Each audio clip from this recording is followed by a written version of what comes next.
दोस्तों शाम का समय था और ट्रक अभी भी जंगली रास्तों को पार करते हुए हाईवे पर काफी स्पीड के साथ भागते जा रहे थे। और कुछ देर के बाद ही ट्रक के ऊपर से सामने वाले कांच की ओर कुछ धड़ाम से नीचे गिर पड़ा। देखने में तो वो कोई इंसान जैसा ही लग रहा था। दोस्तों ये कहानी है राजवीर की, जो पेशे से एक ट्रक ड्राइवर है। राजवीर एक अनुभवी ट्रक ड्राइवर होने के साथ साथ एक विश्वासी शख्स भी था, क्योंकि राजवीर को इस कंपनी में काम करते करते काफ़ी वक्त बीत चुका था, जिस वजह से उसके ऊपर आज भी उसके बॉस का भरोसा कायम था। रात में ड्राइव करने की बात हो या फिर दिन में किन्हीं महत्वपूर्ण कार्य करने का काम हो, हर काम सबसे पहले कंपनी के बॉस द्वारा राजवीर को ही दिया जाता था। शनिवार की एक रात जो राजवीर के लिए एक मनहूस रात साबित होने वाली थी, उस दिन राजवीर अपने कमरे में बिस्तर पर आराम ही कर रहा था कि उसे डिलीवरी का बड़ा ऑर्डर मिल गया। उस दिन राजवीर अपने आप को काफ़ी थका हुआ महसूस कर रहा था, जिस कारण उसकी हिम्मत नहीं थी कि वह इस वक्त डिलीवरी करने जा सके। उस वक्त रात के 7 बज रहे थे। फिर राजवीर कुछ टाइम के लिए अपने बिस्तर पर लेट गया ताकि उसकी थकान दूर हो सके। राजवीर 2 घंटे के बाद वापस उठा और अपने ट्रक की ओर चल पड़ा। फिर उसने अपने खौफनाक सफ़र को अंजाम देना शुरू कर दिया। उस रात ठंड का कहर भी था और उस सर्द रात में कंबल से बाहर निकलना कोई आसान काम नहीं था। खैर राजवीर अपने ट्रक के अंदर दाखिल हुआ और फिर अपना ट्रक ड्राइव करता हुआ सबसे पहले उस फैक्ट्री के अंदर पहुंचा, जहां से राजवीर को सारा सामान डिलीवर करने के बाद वहां से निकलना था।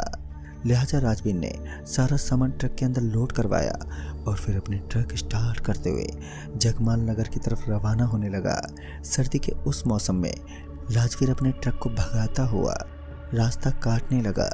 राजवीर के साथ उसका सहकर्मी यानी कि हेल्पर भी मौजूद था, लेकिन शायद उसे भी उस कड़कड़ाती ठंड के अंदर गर्म कंबल से बाहर निकलने में कठिनाई हो रही थी। वो ट्रक में पड़ी खाली सीट पर जाकर लेट गया। राजवीर की गाड़ी में म्यूजिक काफ़ी तेज बज रहा था और उससे भी तेज दौड़ रही थी राजवीर की गाड़ी कि तभी NH57 के उस हाईवे पर ट्रक के ऊपर से कुछ नीचे गिर पड़ा। सही से देखने पर वो कोई इंसान जैसा ही लग रहा था, लेकिन जब राजवीर अपने ट्रक से नीचे उतरकर उसे देखने लगा तो वहाँ पर ऐसा कुछ भी मौजूद नहीं था। लेकिन ट्रक के ऊपर से ज़रूर कुछ तो गिरा था, मगर अब राजवीर की इतनी हिम्मत नहीं थी कि वह उस हड्डी जमा देने वाली बर्फबारी में कुछ पल और ट्रक के बाहर बिता सके। लिहाजा राजवीर वापस लौटता हुआ अपने ट्रक में दाखिल हुआ और फिर से ट्रक को ड्राइव करने में जुट गया।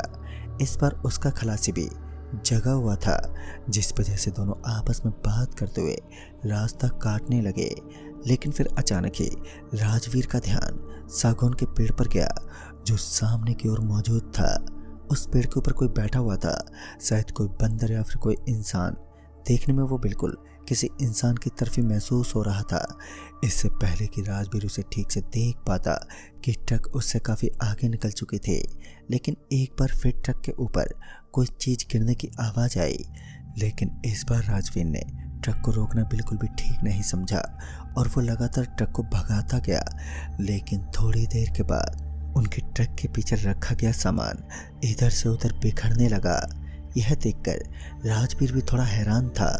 उसने सड़क के किनारे ट्रक को रोक दिया और जब वह दोनों देखने के लिए नीचे उतरे तो वहां पर केवल सामान बिखरा पड़ा था।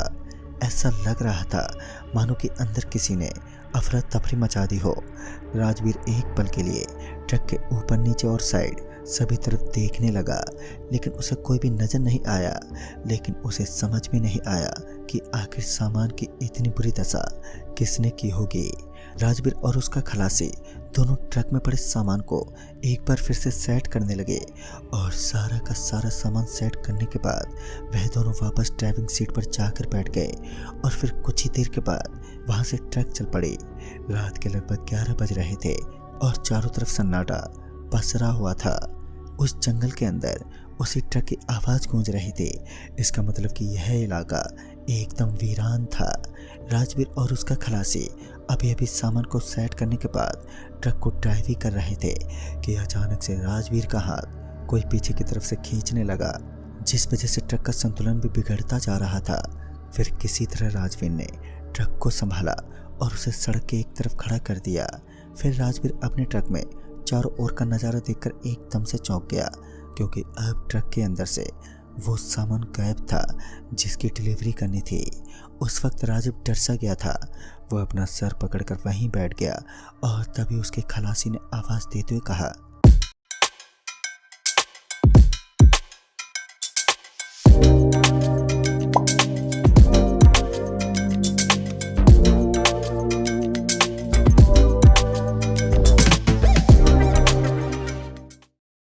क्या हुआ राजवीर साहब?